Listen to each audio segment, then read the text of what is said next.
Abang susah. Jadi abang untuk meneruskan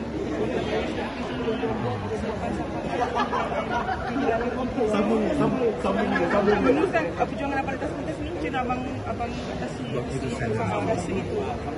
Terima kasih sama. Saya fikir ni tanggungjawab, tanggungjawab yang mana saya tak boleh lari benda ni. Kita akan hadapi juga satu waktu nanti, kita juga akan di sana, kan? Yang pergi dah pergi, yang tinggal harus menjalankan tanggungjawabnya. Jadi inilah dia saya yang memang terasa, memang saya tak dapat nak move on lagi. Ataupun saya fikir tak boleh. Ini bukan saya seorang punya kerja. Saya ada Joey, saya ada Norin, saya ada supporter Jozon, saya ada peminat yang lain. Mereka meletakkan harapan juga. Kita buat yang terbaik dalam malam ni. Namun bila mana dah bottom 5 dan terbawah sekali, sebaiklah kita ada unity dan kembali balik. Dan insyaAllah minggu depan kita akan betul-betul all out habis-habisan nak dapatkan balik minggu ketiga yang kami pernah menang dulu, kan? Itulah harapan kami. Itu dia. Macam-macam dugaan, macam-macam. Norin dengan Upenza, Joey dengan hilang suara, saya dengan Kini. Namun fikir balik, kita bincang beberapa hari lepas, kata no Joey, apa yang ditanggungjawabkan kita kena laksanakan. Walaupun abang boleh tu kalau nak walaupun sebelum terakhir dengan saya ada satu momen yang mana saya dengan arwah ayah saya tak sempat. Waktu itu saya berada di Belanda, Holland. Saya balik pun dah ke Uni. Jadi saya tak sempat. Saya nekat, saya kata apa jadi pun ibu saya ni saya nak semua momen akhir, kan? Dari sakit, jadi saya dapat bersembang dengan dia, jaga dia siang malam, dia sekolah. Sampailah yang paling best sekali saya dapat hadiahkan dia Yasin yang paling sedap saya baca. Cukup taranumnya. Memang satu family, adik-adik kami tak ramai pun, 12 orang. Ada 12 orang berkumpul baca Yasin yang paling sedap untuk mak saya. Habis saja baca Yasin tu, Raja diucap, ucap betul. Dan akhirnya mak pergi dengan tenang.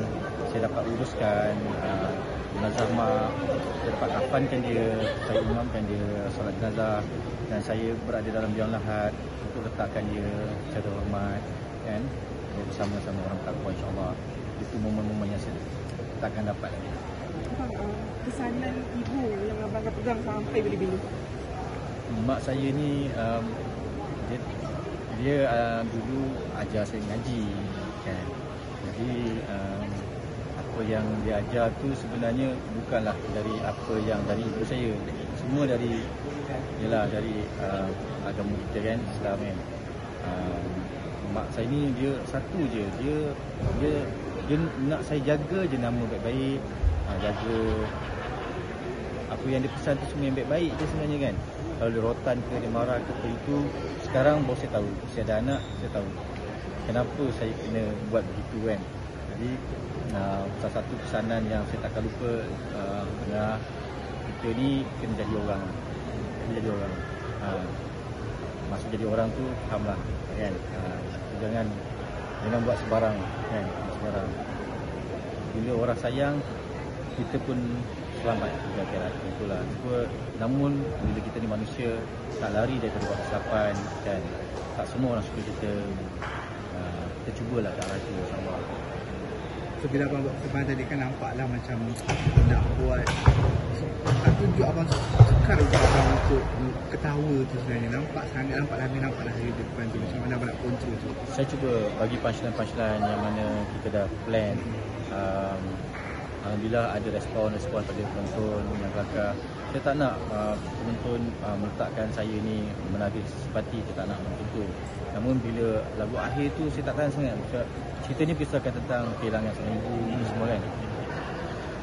Saya macam saya tak boleh tahan lah. Dia datang sendiri je, kan. Macam saya layan. Saya kuat. Abang, sketch yang pasal ibu ni memang dalam hotel atau macam mana? Sebenarnya kita ada cerita lain. Kita suggest cerita lain yang kita rehearse waktu saya di hospital tu cerita lain. Selain bila dapat panggilan kata Norin paksa kuarantin. Jadi dalam 2 hari ni kita paksa tukar, betul-betul tukar. Joey malam tadi kan kita dapat finalkan cerita berdua. Lepas tu saya pun dah rasa macam Joey dah ada storyline tu kan. Cuma kemaskan dari segi susun atur, dialog, punchline dan sebagainya. Sampailah sebelum show tadi masih lagi struggle untuk nak dapatkan betul-betul kekemasan tu kan. Dah 3 kali tukar dah. Pasti tukar. Akhirnya itu lah yang mana yang ditentukan tadi, itulah saja yang termampu setakat itu. Okay, Mak, dapat masuk ke akhir ni siap. Immunity. Alhamdulillah, itulah. Cuma kita sebenarnya saya punya dah redha tadi dah. Saya tak tahu tak ada immunity. Saya tak tahu sangat. Saya kata macam okey, saya redha. Saya kata apalah, bagi kawan-kawan yang lain teruskan. Dan saya dah tak ada lagi dah tuntas dengan ni. Bila sebut pasal immunity saya macam immunity mana macam mana saya sebenarnya saya blur tau. Saya tak tahu pasal immunity tu. Dia kata immunity saya masih blur lagi macam apa benda ni. Saya tak dapat tangkap lagi sebenarnya. Sehinggalah macam kawan-kawan peluk kata ada gaji lagi minggu depan. Okey. Right. So, saya tak boleh lagi dah. Cukup, that's it. Yang pergi tetap pergi. Saya dah hari-hari doakan ibu saya berada di bersama orang-orang yang beriman kan. Di sana lapangkan kuburnya. Yang tinggal ni sebagai anak harus banggakan dia kan. Tanggungjawab yang saya kena laksanakan, yang mana saya rasa banyak lagi yang saya perlu belajar dan saya perlu keluarkan di atas pentas MLS ni. Tengok pada otak-otak yang dah biasa kan, dah biasa sebelum ni perform, saya rasa okey, saya pun dapat sikit macam tadi pun saya rasa macam selesa sangat bermain dengan audience, dengan technical. Alhamdulillah lah, ada benda yang saya belajar malam ni. InsyaAllah minggu depan saya akan all out habis-habisan punya, habis-habisan. Terima kasih bang.